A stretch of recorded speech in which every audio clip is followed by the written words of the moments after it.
अस्सलाम नाज़रीन, मैं हूं असद अली तूर, अपना प्रोग्राम असद तूर अनसेंसर्ड में। आज हम आपको 3 बड़ी खबरें देंगे। एक, इमरान खान साहब की पार्टी पीटीआई और उनकी फैमिली बशमूल इमरान खान साहब में एक बड़ी दरार आ गई है इस्टेब्लिशमेंट या हुकूमत से डायलॉग के मामले पर। वो आपको आज बताएंगे। अंदर की खबरें, दोनों साइड्स क्या एक दूसरे में कह रही हैं, खान साहब की फैमिली क्या कह रही है और पीटीआई के रहनुमा क्या कह रहे हैं। ये बड़ी ही दिलचस्प सारी रुदाद है, आपको बताएगी कि पीटीआई किस मकसमे का शिकार है, इमरान खान की फैमिली क्या पीटीआई के बारे में सोचती है।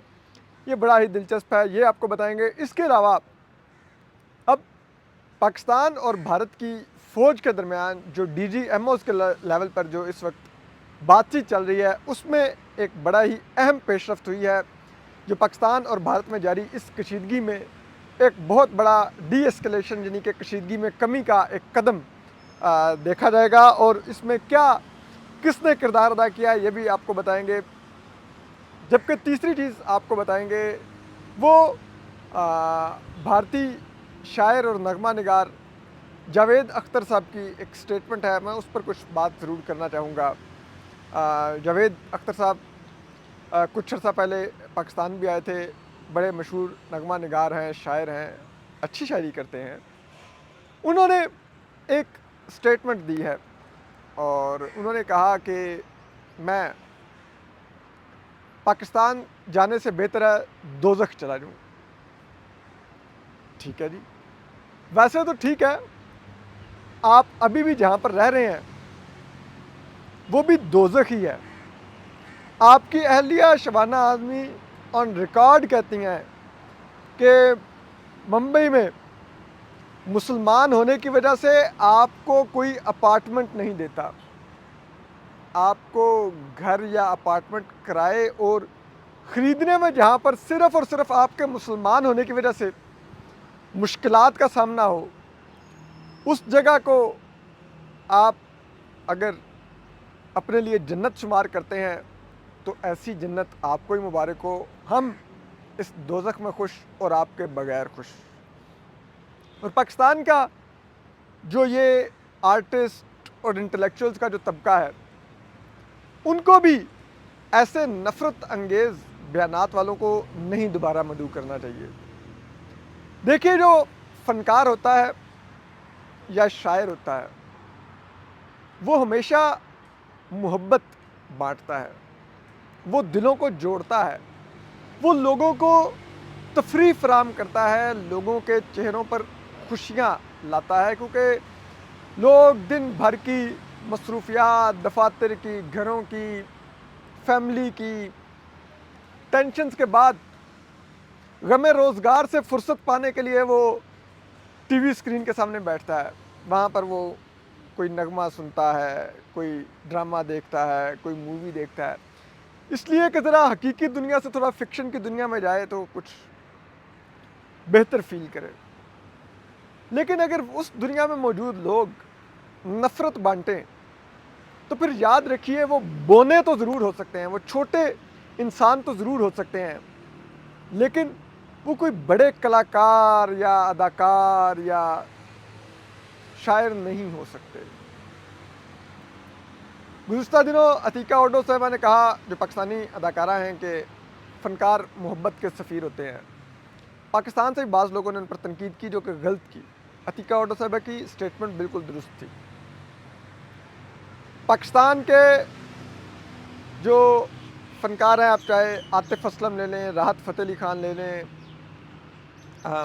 इनकी आवाज़ के बगैर भारतीय फ़िल्मों को वो हाइप नहीं मिलती। इनको बुला बुला के इनसे नगमे गवाए जाते हैं और अब कहा जा रहा है कि हमसे बेहतर है कि दोज़ख चला जाया जाए। तो बेशक आप मोस्ट वेलकम है, आप दोज़ख जाएं, हमें कोई शौक़ भी नहीं है आपको पाकिस्तान बुलाने का। अगर आपको दोज़ख अज़ीज़ है तो दोज़ख ही जाइए। तो ये जो जावेद अख्तर साहब की स्टेटमेंट थी, it was really in bad taste. और मुझे ना वो अदील हाशमी साहब वगैरह से हमदर्दी भी हो रही है और अफसोस भी हो रहा है कि जब जावेद अख्तर साहब आए तो ये लाहौर में तकरीब में उनके घुटनों पर सर रख के रो रहे हैं। भाई क्या कोई मौत हो गई थी, किस लिए आप रो रहे थे जावेद अख्तर साहब की? ठीक है, अकीदत में आप उनके पास बैठे, उनका हाथ थामिए, उनकी सराहिए उनके काम को, उनसे मोहब्बत का इजहार कीजिए। पैरों में बैठ के जानों पर सर रख के रोने वाला क्या चक्कर था? लेकिन तो कोई अजीबो गरीब किस्म का ना वो अकीदत के इजहार में भी छिछोरपन था जो ये लोग कर रहे थे। और वो फिर ऐसे लोगों से जो जाके कहें कि पाकिस्तान से बेहतर है दोज़ख चला जाऊँ, तो जाइए, हमें क्या है, हम तो अपनी दुनिया में खुश हैं। हम इस मुल्क में खुद ही अपने लिए काफ़ी हैं, ना हमें बैरूनी दुनिया से कुछ है ना कुछ है। हम यहीं पे आपस में इस्टेब्लिशमेंट, पॉलिटिशियन, अवाम आपस में लड़ते रहते हैं, एक दूसरे को ज़िबा करते रहते हैं, एक दूसरे का खून निचोड़ते रहते हैं, एक दूसरे का खून जलाते रहते हैं। यहाँ पर हम काफ़ी हैं अपने लिए, हमें जावेद अख्तर साहब जैसे कलाकारों की ज़रूरत भी नहीं है। तो बहरहाल अब जो दूसरा जो एक और अहम जो पेशरफ थी वो थी सरहदों पर हुई। वो आपको मालूम है पाकिस्तान और भारत में जो 4 रोज़ा मुख्तसर जंग हुई, उसमें जब एस्केलेशन बढ़ी तो ज़ाहिर बात है पहलगाम अटैक के बाद जो 22 अप्रैल को हुआ तो टेम्परेचर ऊपर जाने लग गया। और आपको पता है सत्तूर अनसेंसर्ड पहलगाम अटैक के फ़ौरन बाद बताने लग गया था कि भारत हमला करेगा। तो अगर मुझ जैसे मामूली सहाफ़ी को 2-4 लोगों से बात करके ये खबर मिल रही थी और समझ आ रही थी कि भारत ने हमला ज़रूर करना है, तो ज़ाहिर बात है पाकिस्तान एक ताकतवर फ़ौज रखता है, इंटेलिजेंस इदारे रखता है, तो पाकिस्तान के पास भी अपनी इंटेलिजेंस थी। तो उसके बाद फिर दोनों मुल्कों की जो फ़ौजी तैनातियाँ थी वो जंगी माहौल में होने लग गई। आपको मालूम है पाकिस्तान एक बड़ी फ़ौज रखता है, भारत भी बड़ी फ़ौज रखता है। और भारत की फ़ौज के बारे में कहा जाता है क्योंकि भारत बड़ा बहुत है। भारत 1 अरब 40 करोड़ आबादी का बहुत बड़ा मुल्क है।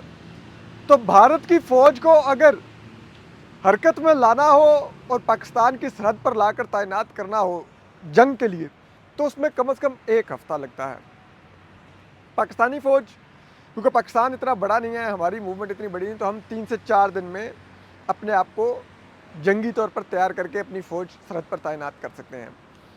तो अब इस कशीदगी के बाद जब जंग का इम्कान बढ़ता जा रहा था तो भारत ने भी अपनी फ़ौज को बड़े पैमाने पर भारतीय सरहद पर तैनात किया और पाकिस्तान ने भी पाकिस्तान के दिफा के लिए बड़े पैमाने पर फ़ौज को सरहदों पर तैनात किया था। अब सीज़ फायर तो हो गया। सीज़ फायर पहला मरला था जो अमेरिका ने करवाया और भारत की दरख्वास्त पर करवाया। फिर दूसरा मरला आया। दूसरा मरला होता है कि आप फ़ौजों को ज़माना अमन वाली पोजीशंस पर ले लें।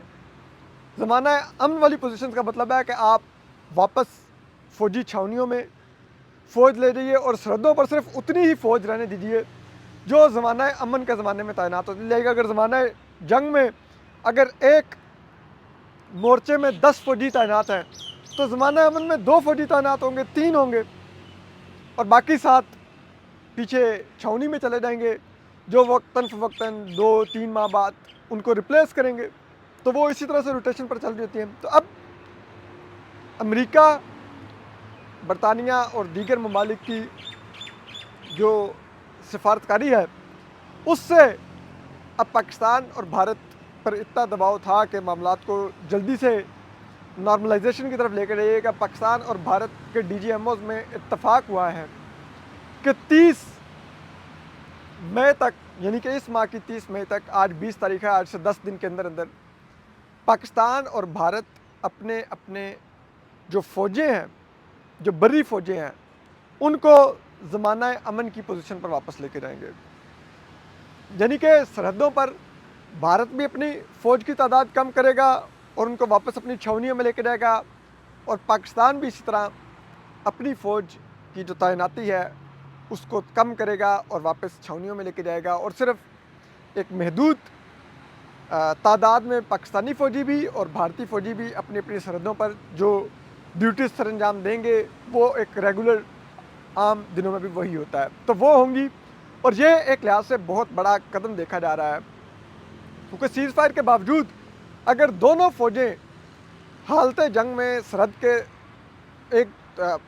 एक दूसरे के सामने सरहद पर आंखों में आंखें डाल कर खड़ी रहती, तो कोई भी छोटी सी चिंगारी या कोई गलतफहमी या कोई वाकया दोबारा से दोनों फ़ौजों को भड़काकर एक तसादुम पर मजबूर कर सकता था, और वो तसादुम किसी एक मखसूस सेक्टर से पूरे बॉर्डर पर भी फैल सकता था। तो इसलिए जब तक फ़ौजें तैनात रहती हैं तो सीज़ फायर के बावजूद सीज़ फायर टूटने और दोबारा जंग छिड़ने का ख़तरा मौजूद रहता है।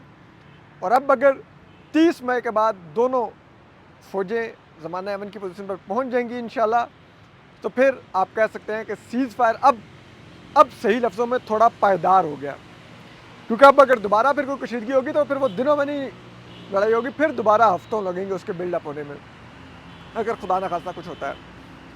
तो ये वो सूरत हाल है। अब आ जाते हैं तीसरी खबर की तरफ, वो है PTI versus Imran Khan and family. देखिए, चीज़ यह है कि आपको पता है पीटीआई बहुत अरसे से चाह रही है कि वो बातचीत करे ताकतवर लोगों से। इमरान खान साहब भी चाहते हैं, इसलिए वो बार बार बैरिस्टर गौहर और दीगर लोगों को मैंडेट भी देते हैं कि आप कीजिए बातचीत अगर बात होती है। लेकिन इमरान खान साहब का इसरार ये है कि जो बातचीत की जाए वो इस्टेब्लिशमेंट से बराह रास्त की जाए। ये हुकूमत के पास मैंडेट नहीं है, जबकि इस्टेब्लिशमेंट जिसकी अभी राना सनाउल्लाह साहब ने भी एक स्टेटमेंट दिया है विच मेक सेंस। उन्होंने कहा कि जब तक इमरान खान साहब हमसे मुज़ाकरात नहीं करेंगे कुछ नहीं होगा, और अभी इमरान खान साहब के लिए कोई रिलीफ नहीं है, और इस्टेब्लिशमेंट से भी जो खान साहब ने बात करनी है वो हमारे ही चैनल से मुमकिन है, बराह रास्त नहीं होने वाली। और यही पोजीशन भी है वैसे। अब चीज़ यह है कि जो खान साहब की फैमिली है वो कहती है कि नहीं, वो पीटीआई की बात नहीं डायलॉग की मानती। वो कहती है कि अगर इमरान खान को रिहा नहीं करते और इस्टेब्लिशमेंट खुद बराह रास्त कोई मुदाखलत नहीं करती तो कुछ नहीं है बातचीत में। इमरान खान साहब का ये मानना है कि जब तक इस्टेब्लिशमेंट खुद बात नहीं करती, इलेक्शन की डेट नहीं देती और मुझे जेल से नहीं निकालती, तो भी मुज़ाकरात बेमायनी है। पीटीआई का मौक़िफ़ ये है कि अगर इन मुज़ाकरात के ज़रिए फौरी रिलीफ ना भी मुमकिन हो तो कम अज़ कम अगर कुछ रिलीफ ही मिल जाए, जैसे कि रिज़र्व सीटों के केस में जो बेंच है वो इंडिपेंडेंट फ़ैसला दे, इस्टेब्लिशमेंट की मर्ज़ी के बगैर फ़ैसला दे और हमें हमारा मैंडेट दे दे, तो कम अज़ कम पार्लियामेंट में पीटीआई की पोजीशन बेहतर हो जाएगी, पीटीआई बेहतर अपोजिशन कर सकेगी, पीटीआई को सियासत का बेहतर मौका मिलेगा। तो फिर Aahista Aahista step by step जब पार्लियामेंट बेहतर होती जाएगी, अपोजिशन बेहतर होती जाएगी, तो प्रेशर भी बिल्ड होता जाएगा और फिर कंसेशंस भी मज़ीद मिलते जाएंगे, और अल्टीमेटली बात करते करते 2027 के इंतखाबात आते आते तक इमरान खान साहब की हो सकता है रिहाई तक भी चली जाए। जबकि दूसरी तरफ जो इमरान खान साहब की जो फैमिली है उनका मौक़िफ़ ये है कि जब पीटीआई 80-90 सीटों के साथ कोई प्रेशर नहीं बना सकी, तो वो 110-15 सीटों के साथ भी क्या बना लेंगे, या 120 सीटों के साथ भी क्या प्रेशर बना लेंगे। तो ये 30 सीटों का लॉलीपॉप मत दें कि हमें इजाफी मिल जाएंगी। आप प्रेशर बिल्ड करें, आप एहतजाज करें, आप लड़ें। उस पर जो पीटीआई के जो रहनुमाओं की अक्सरियत है वो कहती है कि यार ये हमें मरवाने के चक्कर में है, इमरान खान साहब की फैमिली, हम सड़कों पर आएंगे तो गोली मार देंगे। वो 26 नवंबर को हम इतनी लाशें लेके गए हैं, इनको क्या लगता है कि मज़ीद लाशें लेके जाएं। और फिर जो इमरान खान साहब की फैमिली है वो ये भी सोचती है, उनका ये कहना है कि मसला ये है कि इन सब को प्रोटोकॉल्स मिल गए हुए हैं, इनको मराहत मिली हुई हैं, इनको मौजें लगी हुई हैं और भाई हमारा जेल में है और कर रहे ये कुछ नहीं है, इतना कुछ इनके पास है। उस पर ये पीटीआई के बाद रहनुमाओं से हमारी बात हुई, हमने कहा क्या मकसमा क्या है, क्या आप लोग अगर डील करना चाहते हैं तो डील क्यों नहीं हो पा रही, और अगर मुज़ाहमत रास्ता है तो मुज़ाहमत भी आप लोगों से क्यों नहीं हो पा रही। तो वो बड़ी दिलचस्प बात हमें कुछ रहनुमाओं ने मिली जो हम मिला के बयान कर देते हैं। वो ये कहते हैं यार पहली बात यह है कि जो पार्टी के रहनुमा बाहर है ना, उनमें एक क्लैरिटी है कि जेल नहीं जाना। कोई भी पीटीआई में अक्रॉस द बोर्ड जो रहनुमाओं में, मैं रहनुमाओं की बात कर रहा हूँ, जेल जाने को तैयार नहीं है। तो उन्होंने कहा जब जेल जाने को तैयार नहीं है तो फिर मुज़ाहमत कैसे करेंगे, मुज़ाहमत का तो मतलब है गिरफ्तारियाँ, तो उस गिरफ्तारियों से बचना है तो फिर मुज़ाहमत या वो जिसे कहते हैं एहतजाज, वो रास्ता नहीं है। अब फिर जो फैमिली है वो ये कहती है कि अगर ये मराद ही इनको सूट कर रही हैं और उस वजह से ये सहल पसंद हो गए हैं, आराम पसंद हो गए हैं और मुज़ाहमत नहीं करना चाहते, तो फिर वो चाहते हैं कि खान साहब न्यूक्लियर बटन दबाएं, और वो न्यूक्लियर बटन पीटीआई के लिए होना चाहिए। वो ये है कि अली अमीन गंडापुर को फारिग करें, किसी जेन्युइन हाक को केपी की सीएमशिप दें, जो कि ज़ाहिरी बात है ना एस्टेब्लिशमेंट को कबूल होगी ना अली अमीन गंडापुर को कबूल होगी। तो अगर अली अमीन गंडापुर जो तरीके से बिलवास्ता तौर पर धमकियाँ लगवाता है कि फॉरवर्ड ब्लॉक बना लूँगा या ये कर दूँगा, तो वो भी दूध का दूध पानी का पानी हो जाए कि अगर वो खड़ा होता है पार्टी के अगेंस्ट तो खड़ा हो जाए, इमरान खान के अगेंस्ट खड़ा होता है तो खड़ा हो जाए। और अगर ये भी नहीं होता, अगर गवर्नर राज इस्टेब्लिशमेंट लगाती है तो लगा दे, गवर्नर राज लगेगा तो पार्टी के पास फिर कोई ऑप्शन नहीं रहेगा। जब मरात होंगी नहीं, केपी की हुकूमत नहीं होगी तो फिर लड़ेंगे ही।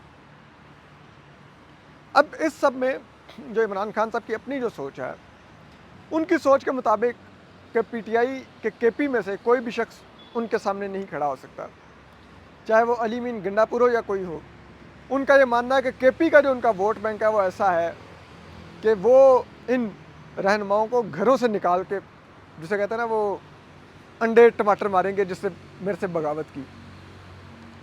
तब ये एक ऐसा मकसमा है। लेकिन इमरान खान साहब अभी तक, फिर एक और बात जो पीटीआई के रहनुमाओं से बड़ी दिलचस्प हुई, उन्होंने कहा कि यार बात यह है कि अगर हम इस्टेब्लिशमेंट से कोई डायलॉग करें भी, कोई कंसेशंस लेने की कोशिश भी करें, तो जाहिर बात है इस्टेब्लिशमेंट कमिटमेंट्स मांगेगी। उन्होंने कहा वो कमिटमेंट्स मसला ये है कि इमरान खान से कैसे मंजूर करवाई जाए, या अगर वक्ती तौर पर मंजूर करवा भी लाई जाए तो क्या श्योरिटी है कि खान साहब उन कमिटमेंट से कायम रहेंगे और वो कल उन कमिटमेंट से फिर नहीं जाएंगे। उन्होंने कहा कमिटमेंट से फिर गए तो बाहर जो हम जमानती होंगे एस्टेब्लिशमेंट तो हमें टांग देगी।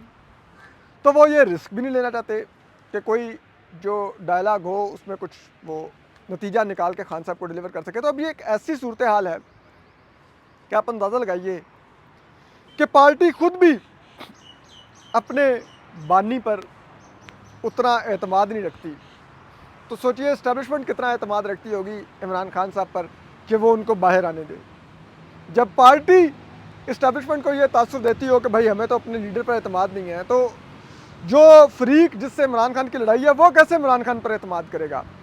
तो ये वो चीज़ है जहाँ पर इमरान खान साहब की रिहाई कम से कम मेरी जो अंडरस्टैंडिंग है नामुमकिन है। रिलीफ पार्टी के हद तक बहुत हल्का फुल्का होगा, लेकिन वो भी डिपेंड करेगा कि पार्टी कितने अच्छे बच्चे की तरह बिहेव करेगी, वरना वो भी विड्रॉ कर लिया जाएगा और फिर इस्टेब्लिशमेंट और पीटीआई दोबारा आमने सामने होंगे। और जब दोबारा आमने सामने होंगे तो इस्टेब्लिशमेंट के लिए भी एक चीज़ तो लूज़ करने की है, वो ये है कि अभी जो उन्होंने भारत के साथ इस महदूद जंग में जो अवाम में वापस मकबूलियत और सपोर्ट हासिल की है वो खो देंगे। देखते हैं, चॉइस दोनों की है। अपना ख्याल रखिए। अल्लाह हाफिज़।